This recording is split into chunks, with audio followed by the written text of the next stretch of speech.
So, I have some good news and some bad news.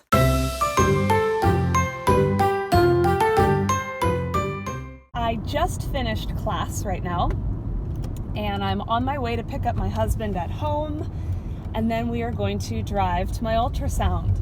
So I just wanted to record a couple of my thoughts because, for two reasons. The first reason being that my husband thinks that me filming and recording all of these moments and weekly updates and live pregnancy tests and everything is totally dumb. And I don't blame him. I get what he's saying, but I'm not going to be able to genuinely and honestly film us, him and I, during the ultrasound, because it's going to be so fake. He's not going to want to be a part of it, and I can't stand things that are fake. But secondly, I'm also not entirely sure I'll be allowed to film or even take pictures during my ultrasound. I was reminded today by a couple people that a lot of hospitals and clinics and stuff don't let you film or take images of these types of procedures just for medical liability, and that kind of stuff. I don't actually know if they will let me record. Hopefully they will. But anyway, so I just wanted to take a minute to share some thoughts and feelings. I continue to feel symptoms. Nothing is really consistent, but oh my God, I just missed my turn. Oh my God, I'm gonna flip a bitch on a highway. Oh my God. Oh, I'm so glad I live in the country. There's nobody out here. I know too much about all the things that can go wrong in the first trimester, and I know too much about how a lot of those things don't come with any warning. So that has put a damper on my ability to just let go and just enjoy these early weeks. It plants this seed of doubt, and it makes you sabotage yourself a little bit. You can't help but compare yourself to people all the time, especially when it's something that you really want and you have this image in your head of this is the way it should be. If all of these things happen, then I will feel confident in what's going on. And when you don't hit those markers, when you don't even hit any of those markers, it really can mess you up psychologically. I'm going into this appointment very optimistic, but I am also very realistic. So regardless of what happens, of course I will be utterly devastated. But I've prepared myself so that I won't feel like the carpet has been pulled out from underneath me. And that's how I live my life.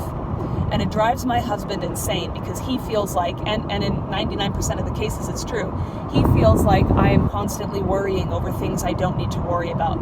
But what I don't think he understands is I would rather cause myself worry and then feel relief than to just blindly trust and think everything is going to be okay and have life just deliver me a blow to the head with a sledgehammer. That's happened to me enough times in my life already to make me who I am today.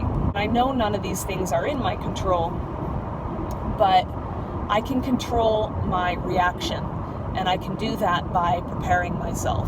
So that's that. I'm going to try my best to film my ultrasound. And then afterwards, my husband is taking me shopping and taking me out for Thai food. So I am a happy girl looking forward to that. Hopefully I have some good news to share. I guess we'll just tack on the ultrasound video now. So I have some good news and some bad news. The good news, which we'll just get right into, is that we have a live baby in my belly. Ah! I'm going to get the ultrasound picture right now. I'm just going to block my personal identification numbers with my fingers. Here is our little bean right there. And this is pretty much the crappiest picture I think she could have taken. From all of the images she had during my ultrasound.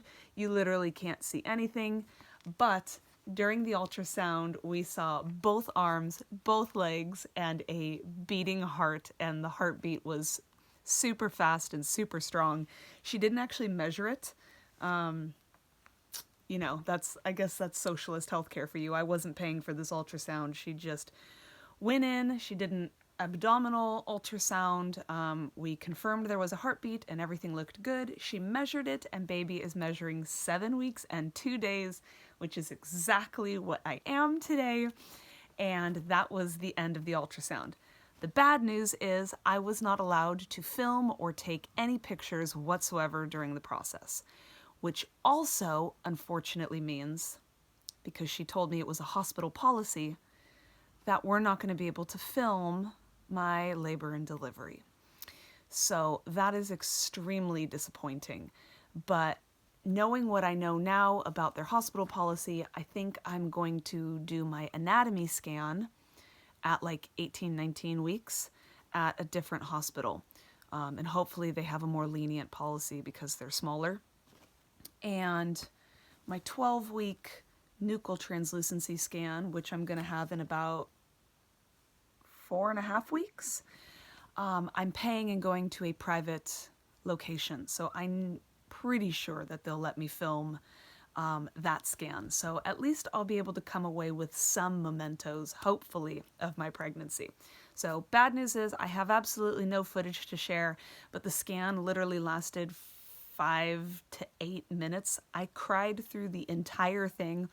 She put the wand on my belly, and sure enough, the baby is located on my left side, which is the side I ovulated from because I felt those ovulation pains.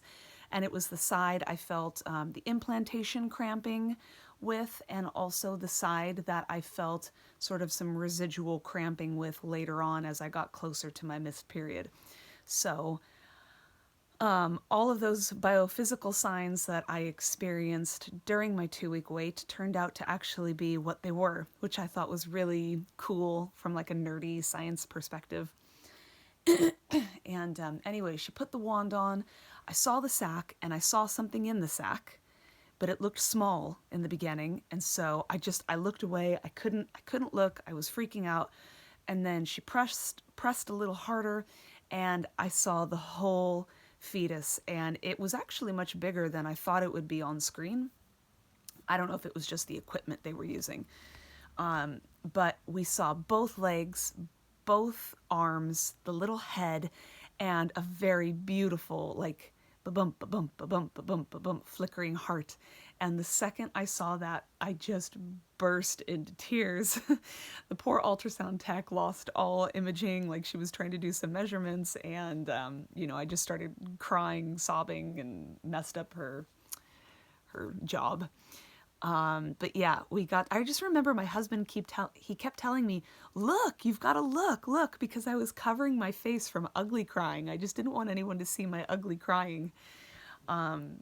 So I actually didn't get to see much. Right now, we are exactly where we're supposed to be. So that is my update for now. I probably will wait a couple weeks to post another update just because there's not much to talk about, and I am feeling wretched. Popsicles are the best thing I've ever discovered in all of my 34 years of life. Super sour, icy cold popsicles. Those things are saving my belly right now. Like I said, I will post another video in about 2 weeks, but I'm trying to post little daily things that I'm experiencing or want to log or document on my Instagram.